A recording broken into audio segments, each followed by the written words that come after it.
அதிமுக ஒன்றிணையும் பொழுது நீங்க ஒருங்கிணைப்பாளரா பொறுப்புல இருந்தீங்க. மீண்டும் ஒருங்கிணைக்கும் பொழுது உங்களுக்கு என்ன மாதிரியான பொறுப்பு வழங்கலாம்? தொண்டர்கள் எதை விரும்புகிறாரோ அதை நான் விரும்பி ஏற்றுக்கொள்வேன். அவ்வளவுதான். உங்களுக்கு பதில வேணாம். ஒருங்கிணைப்பாக ஏற்றுக்கணும். இல்லை சாதாரண ஆலோசனை வழங்கணும். அடிப்படை உறுப்பினராக இருக்கணும்னு நினைக்கிறேன். தொண்டர்கள் விரும்பினால், தொண்டர்கள் எதை விரும்பினாலும் நீங்க கொக்கி போடுறீங்க. எனக்கு தெரியுது. எங்க கட்சியினுடைய விதியே தொண்டர்கள் விருப்பம் தான். அதான் அண்ணா அப்பையிலிருந்து சொல்லிட்டு இருக்காரு. அவர்கள் எதை விரும்புகிறாரோ அதை நான் மனதார ஏற்றுக்கொள்வேன். ஏன்னா இந்த கட்சி வளர வேண்டும், வாழ வேண்டும் என்று நினைக்கின்ற முதல் ஆள் நான் தான். அவர்கள் சுற்றுப்பயணம் தொடங்கி போயிட்டு இருக்காங்க. இன்னும் நீங்க சந்திக்கிறேன்னு சொல்லி ரொம்ப நாள் ஆயிடுச்சு.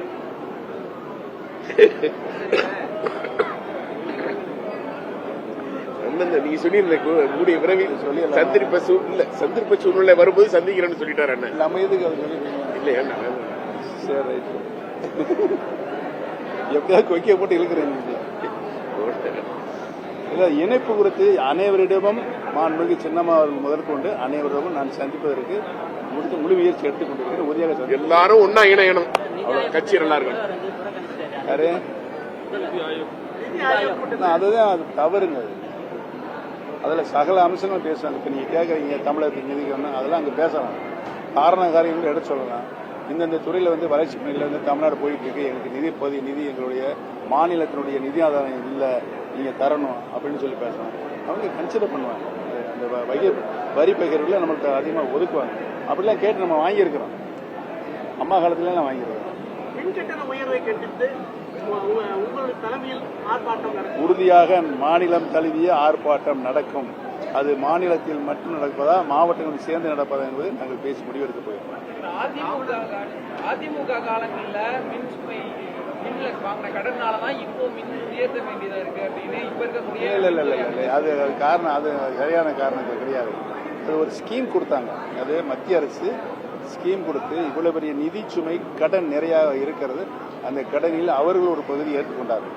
அந்த ஏற்றுக்கொண்டதனால் சில சலுகைகளும் நம்மளுக்கு கிடைத்தது. அந்த அடிப்படையில் தான் அந்த நிதி அந்த மின்சாரத்துடைய அந்த மறுசீரமைப்பு அது நடைபெற்றது. அது எனக்கு நல்லா தெரியும். அதனால் நமக்கு சில நலவள நன்மைகளும் ஏற்பட்டது. தங்கமணி கூட அதுக்கு சொல்லியிருக்காருல, நேருக்கு நேர் விவாதம் பண்ணுங்க, அதில் இருக்கிற சாதகம் தான் சொல்றேன், பாதகம் நம்மளுக்கு இல்லை அப்படிங்கிறது அவர் சொல்வார். அது இருக்கு. ராமநாதபுரத்துல நீங்க தேர்தலில் போட்டிட்டப்போ பன்னீர்செல்வம்ன்ற பேர்ல இருக்கிறப்ப தன்னை முன்னிலைப்படுத்துறதுக்காக அவங்க போட்டிக்கிட்டதை நீங்க அதிமுக தான் எப்படி அவங்க பண்ணாங்க? ஏங்க இவர் பிஏ தாங்க கூட்டி கொண்டு ஒரு ஒருத்தரா போய் நாமினேஷன் பண்ண வச்சாரு. உதயகுமார் பிஏ ஆதாரத்தோட தந்திட்டிகளை சொன்னேன். நீங்க பாக்கல போல உறுதியான ஆதாரம் இருக்கு. முடிஞ்சு போச்சு. அவங்க போன டெபாசிட் காலி. அதாவது வீரன்னா எழுத்து மோதனா பேசுங்க. ஏதாவது கேள்வி இருக்கா? இல்ல அந்த ஃபார்ம் 26 அதுல என்னென்ன கேள்விகள் கேட்டிருக்கிறார்கள், அதற்கு உரிய பதிலை சொல்ல வேண்டும். உரிய பதிலில் தவறு இருக்கிறது. அந்த தவறை நான் சுட்டிக்காட்டி வழக்கு போட்டது. அது தேர்தல் விதிமுறைப்படி தவறு. தேர்தலில் ஒருவேளை பாஜகவோட கூட்டணி தொடர்ந்து இருந்தால் உறுதியாக பாரதிய ஜனதா கட்சி அதிமுக ஒன்றிணைந்த அதிமுக சேர்ந்திருந்தால் உறுதியாக 38 இடங்களில் வெற்றி வரக்கூடிய வாய்ப்பு பிரகாசமாக இருந்தது.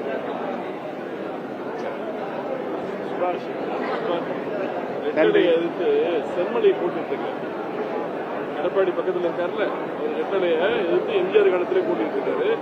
அதனால ரெட்டலை எதிர்த்து போட்டிட்டது குற்றம் மாதிரி சொல்றாங்க. மக்கள் தீர்ப்பு யாருக்கு சாதகமா சொன்னாங்க? ராமநாதத்தில் ரெட்டிலையில போட்டியிட்ட ஒரு பாருங்க, புண்ணிய தம்பி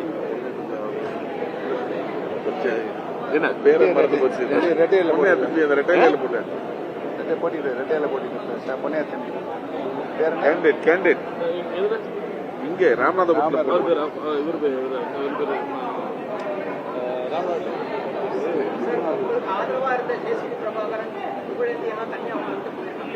எங்கேயும் போகல, ஒன்று இணைக்கிறோம்னு போயிருக்கிறாங்க.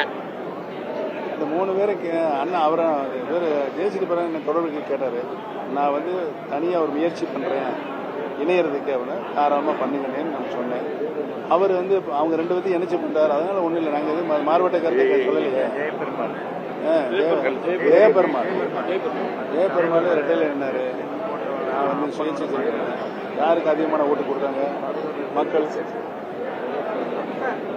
உங்களுடைய இளைய மக்கள் ஜெயபந்திக்கு வந்து முக்கியமான பொறுப்பு கொடுக்கணும் அப்படின்னு எல்லாருக்கும் விருப்பப்படுறாங்க. அதை நீங்க எப்படி எதிர்பார்க்குறீங்க, எப்படி எதிர்கொள்ள போறீங்க? இந்த கருத்தை இன்னைக்கு சொல்லியிருக்கிறாங்க. ஒன்று வந்து என்னை பொறுத்தவரையில் அவன் வந்து நீண்ட காலமாக அந்த 10-15 வேலை என்னுடைய தேர்தல் பணி, கழக பணி எல்லாமே அவன் தான் பார்த்துட்டு இருக்கேன். இப்போ ரவியும் பார்க்குறாங்க. நான் ஒரு முக்கியமான பதவியில் இருந்தால் அது ஒரு உதாரணத்தை நான் சொல்லிடுறேன் சார், தயவுசெய்து. பாசர் அமைக்கிற பொறுப்பு பாசர் அமைச்சர்ல அப்போ டாக்டர் வெங்கடேஷ் வந்து அப்போ வந்து மாநில செயலாளர் இருந்தார் 2008. அப்போ நம்ம அந்த எதிர்கட்சி அவர் எங்கள் பையங்க 2 பேரையும் கூப்பிட்டு 2 பேரில் யாராவது ஒருத்தர் நான் மாவட்ட செயலாளர் போடுறேன் அப்படின்னு சொல்லியிருக்காங்க. 2 பேரையும் கூப்பிட்டு ஏன்ட்டு அவர் கேட்கல. அவங்க எங்கள் அப்பா கேட்டோன்னு சொல்லிட்டு அவங்க என்னை வந்து கேட்டாங்க. இந்த மாதிரி டாக்டர் வெங்கடேஷ் சொன்னார்ப்பா அப்படின்ட்டு. அப்படியா சொன்னார் அப்படின்னு சொல்லிட்டு நான் நேரடியாக அதுக்கு முன்னால் நான் வெங்கடேசன் டாக்டரை சந்திச்சதில்லை. அவர் வீட்டுக்கு போயிட்டு நான் நேரடியாக போயிட்டு அங்கே போய் சார் இனிமேல் நீங்கள் சொன்னீங்களாம்ல? ஆமாம் சொன்னேன். வேணாம் சார் இப்போ தற்சமயத்துக்கு வேணாம். வாரிசு அரசியல் நான் அம்மா பக்கத்தில் இருக்கிறேன் எல்லாமே. அதனால் வந்து வாரிசு அரசியலுக்கு பன்னீர்செல்வம் உள்ளே கொண்டு வராருங்கிற விமர்சனங்கள் வேணும். அது நம்மளுக்கு கட்சி கூட ஒரு பின்னடைவு வேணும் சார், பேசி எனக்கு வேணாம் அப்படின்னு சொல்லிட்டு வந்துட்டேன். அப்போ திரும்பி இவர் என்ன செஞ்சார், இவர்கிட்ட போய் அம்மாட்ட சொல்லிட்டாரு இந்த மாதிரி வந்து ஓபிஎஸ் பையன் 2 பேரையும் கூட சொன்னீங்கம்மா. அப்புறம் ஓபிஎஸ் வந்து என்னை பார்த்து வேணான்னு சொல்கிறாருமா அப்படின்னு சொல்கிறேன். ஏன்ப்பா நம்ம வீட்டு பிள்ளை தானே, மனோஜ் பண்ணினீங்க அப்பான்னு சொல்லி அவங்களெல்லாம் போட்டுருக்காங்களே இருக்காங்கல்ல, போட்டுன்னு சொல்லியிருக்காங்க. திரும்பி என்னை கூப்பிட்டு அவர் டாக்டர் வெங்கடேஷ் என்ன சொன்னார்னா, அம்மா கேட்டேன் சார் உங்களை இப்போ 2 பேரில் யாராவது ஒருத்தர் போட சொல்லிட்டாரு சார். நான் அப்புறமா அவருக்கு ஒப்புதல் கொடுக்காம நேரம் அம்மாட்ட போயிட்டேன். செக்ரட்டரியில் அம்மா இருந்தாங்க. நான் போய் அம்மாட்ட போய் பேசினேன். இந்த மாதிரி வெங்கடேஷ் டாக்டர் வந்து எங்கள் பையன் யாராவது இந்த மாவட்ட செயலை போட்டுக்கிறாருமா. வெங்கடேஷ் சொன்னார், நான் சொன்னேன் பண்ணி சொல்லுவான் அப்படின்ட்டாங்க. அம்மா ஒன்றுமே பேச முடியலனால இதுதான் அந்த நிலைமை மறுபடியும் எனக்கு வரக்கூடாது. வந்து நான் ஒரு முக்கியமான பொறுப்பில் இருக்கேன். அதனால் வந்து காலந்தான் இன்னும் அவங்களுக்கு பக்குவம் அனுபவம்லாம் வரட்டும். பக்குவப்பட்டு அனுபவப்பட்டுருக்காங்க. இவங்கெல்லாம் எல்லா பேருமே வந்து அவரோட பழகுறாங்க, பேசுகிறாங்க, வச்சுக்கிறாங்க. இந்த ஐடி வந்து ஏன் உருவானது, அவர் ஏன் உருவானது ஒரு காரணத்துக்கு நான் சொல்லிடுறேன். இணைஞ்சிட்டோம், நானும் எடப்பாடி பழனிசாமி இணைஞ்சிட்டோம். அவர் என்ன செஞ்சாருன்னா என்னுடைய பாப்புலாரிட்டியை குறைக்கணுங்கிறதுல தீவிரமாக இருக்கார். எழில் ஒரு ஆள் கவர்மெண்ட் வேலை பார்த்தார்ல, அவரை வச்சு எல்லா சேனலில் பத்திரிக்கை எல்லாத்தையும் போய் என்னுடைய நியூஸ் வராமல், என்னுடைய செய்தி வராமல், என்னுடைய படம் வந்து என் மண்டை சிறுசாக்கி போடுவார். இந்த மாதிரி நிறைய வேலையை பார்த்தேன்னா போய் எடப்பாடி பழனிசாமி சொன்னேன், கேட்கல. அவர் இல்லை நான் சொல்லிடுறேன் கேட்கல. அதுக்கு முன்னாடி அவர் தொடர்ந்து போட்டுகிட்டே இருந்தார். இவங்க வந்து என் பையங்களாம் வந்து என்னப்பா இந்த மாதிரி நம்ம 2 பேரும் ஒரே கட்சியில் இருக்கிறோம், உங்களை வந்து அதை பிளாக் பண்ணுறாங்க எல்லா செய்திகளும் அப்படின்னு சொல்லி சொன்னாங்க. சரி விடுங்கப்பா, பரவாயில்ல, நானும் சிஎம்கிட்ட சொல்லியிருக்கிறேன், அவர் வந்து தடுத்து நிற்பாட்டுன்னு சொன்னார். நிப்பாட்டலை. அப்போ என்ன, நாங்கள் ஒரு 20 தடவை வச்சு ஐடி வச்சு உங்களை வந்து பிளாக் பண்ணுற விஷயத்தை மட்டும் நாங்கள் பிளாக் பண்ணுறோம், பதில் கொடுக்குறோம். பதில் கொடுக்கணும்னா அதிமுக எதிர்த்தோ சிஎம் எதிர்க்க கிடையாது. எனக்கு வர கண்டென்ஸ் இருக்குல்ல, அந்த கண்டென்ஸ் நாங்கள் பதில் சொல்கிறோம்ப்பா. நான் சரி சொல்லுங்கள். அப்போ 3 வருஷத்துக்கு மேலே ஆரம்பிச்சாச்சு, 3-5 வருஷம் அந்த வேலையை பிடிச்சிருக்காங்க. அதை மட்டும் அந்த அது சில பேருக்கு தெரியும், சில சேனல்களுக்கெல்லாம் தெரியும். நம்ம அன்னை துக்ளக் ரமேஷ் சேனலுக்குலாம் அதெல்லாம் நான் சொல்லியிருக்கிறேன். இது பல உள்ள நிறைய நடந்துச்சு. அதெல்லாம் பொறுமையாக காத்து இந்த இயக்கத்தை வந்து நம்ம எந்த விதத்திலும் சிதறவிடக்கூடாதுங்கிறது அதில் கண்ணு கருத்தமாக இருக்கும்.